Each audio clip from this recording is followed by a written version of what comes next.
Oh my God. Oh my God. We're dead.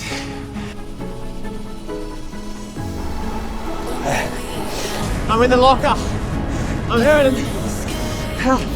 All right, so today I'm at the Velodrome. I've got a pretty simple yet painful plan. Pretty much we're going to be riding for 15 minutes to warm up, and then we've got that 20-kilometer time trial. After that, we'll cool down and then call it a day. Today's strategy is going to be going in and being consistent and rolling over the legs, okay? So we don't be going too hard too early, but we don't want to be going too slow because we know that we have to beat a time or try get near that time. Obviously, that time that we had previously was with a tow. All of this is going to be done with my gravel bike STR with my Pathfinder tires. So let's see how we go. Let's get right into it.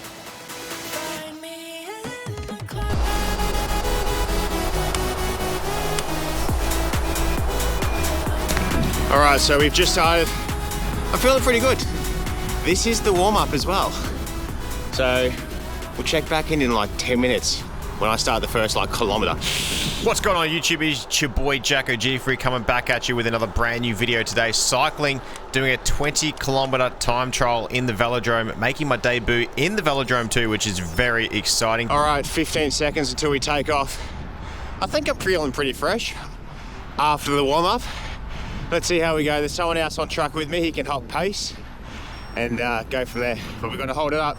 The countdown's starting. Let's go. Coming into this one, I actually tried to do things properly for once. I've been in a calorie deficit lately, trying to lose a little bit of weight, but for this ride, I wanted to make sure I wasn't turning up empty. The night before, I smashed out 500 grams of potatoes with dinner, and then earlier that day, I had roughly about 250 grams of rice as well. Basically a mini carb load. Nothing crazy, but enough to top the tank back up because 20 kilometers of threshold isn't exactly where you want to be discovered on low fuel. Whether it actually made me faster or just made me feel faster, we'll find out. Something that surprised me how nervous I was filming. Normally, I don't care. Back in the gaming days, and I still do game, presenting, commentary, emceeing, all that kind of stuff, talking in front of people never really bothered me. For some reason, standing around a velodrome talking to a camera, it felt a little bit different. Maybe because cycling is still a newer community for myself. Maybe because there was some seriously quick riders rolling around already. Or maybe because I knew I was about to voluntarily send my heart rate into orbit. Either way, eventually I realized nobody actually cares. Everyone's there for the ride and to ride their bike, not judge some bloke talking to a GoPro. So I put my big boy shorts on and got on with it. The strategy for today was simple. Don't be an idiot. Time trials are won and lost in the first 5 minutes. Every instinct tells you to absolutely launch because you're fresh, motivated, and your legs feel amazing. That's 10. That's 10 in the bag. Another 20 to go. Oh, another 10 to go halfway. We're, I don't know. I'm feeling it. I'm feeling it. Let's step it up. Another 2 lots of 5, and we should be sweet. Let's go, baby. This is where we hit the hurt locker. Let's get right into it.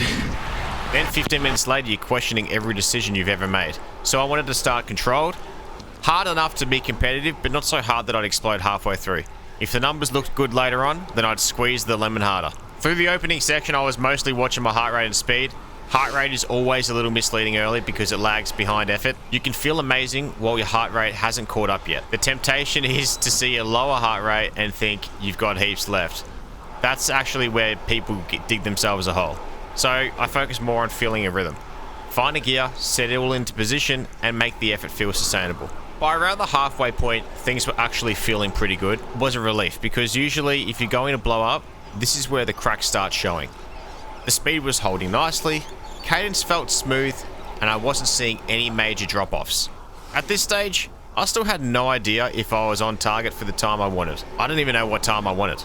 I deliberately wasn't doing too much maths in my head either. The less calculations happening, the less chance I started overthinking things. Around this point, I was entering that awkward stage of the time trial where you no longer feel fresh, but you're not close enough to finish to start emptying the tank either. The first few kilometers are exciting because you're getting underway. The last few kilometers are exciting because you can see the finish. The middle section, well, this is where the work actually happens and things get a little interesting. Nothing dramatic is happening. You're just sitting there trying to convince yourself to keep pushing the same pace per lap after lap. I was keeping an eye on live stats here, and the interesting thing was everything looked pretty stable.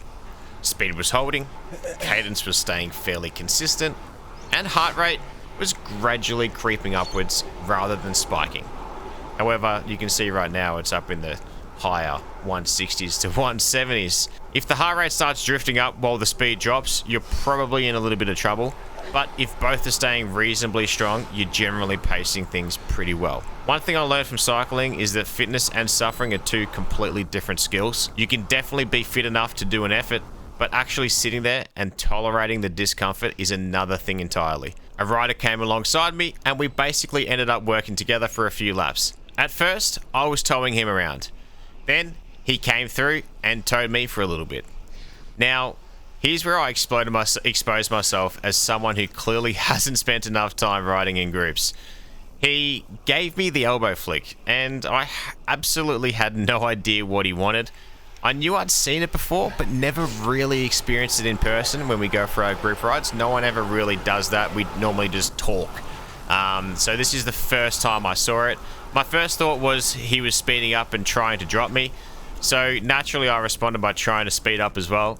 And then I started going around him at the corner, and then I thought maybe he didn't want me to pass, so I then tucked back in, and basically I had the realization of, oh, he actually wanted to get out and then get away from me so he could chill on the outside on the blue line. So I tucked back in. Basically, I handled the situation with all the confidence of someone trying to assemble IKEA furniture without instructions. 4Ks to go. I'm in the locker. I'm hurting. That guy was pacing me well. Let's get back into it, lock in. I ended up thanking him as well for the time trial and helping me out, so I really did appreciate that. Don't know if he heard me properly when I was going at 40 k's an hour, but my gesture was there and I meant goodbye. He probably helped me more than he realized. Even with a slight draft at times, having somebody there completely changed the dynamic. Suddenly, there was accountability. You need to stop negotiating with yourself. You stop looking for excuses. You stop backing off. You keep turning the pedals. You can actually see the heart rate start climbing here too. Before that, I thought I was riding near my limit. Turns out there was still another gear available, and that was a pretty humbling lesson. Sometimes your body can do more than your brain is willing to allow. Now, this is where things get interesting in the final few kilometers. With few laps remaining, it became one of those situations where you're counting down everything. Every corner, every straight, every lap. Now here's time for the results. The big question, did we hit the goal? 20 kilometers completed in 34 minutes and 8 seconds. Average speed of 35.2 kilometers per hour. Average heart rate of 172 BPM on a gravel bike. Honestly, I'm pretty happy with that. The biggest win wasn't even the time. It was pacing it properly. The fastest laps actually came towards the end, which tells me there was no catastrophic explosion. That's something I can definitely build on. Massive thanks to that rider that jumped in and unknowingly gave me a lesson in cycling etiquette and pacing. If you've got any time trial tips, pacing advice, or suggestions for how I can go even faster next time, chuck them down below. That was horrible. Oh my God. I don't know if I paced that right at all, or I think I blew up halfway. I was in the locker the whole time.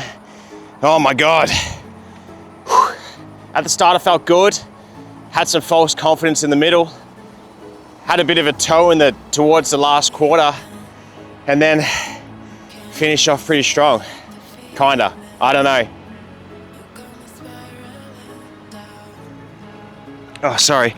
Some sweat dripping in my eye, but I'll tell you what, that time, that was good. That was a great time that we set there. Towards the end, we stepped it up to the high 30s. The sun definitely stings a bit. That's what happens when you wear all black, but oh man, that was great. First Velodrome experience ever.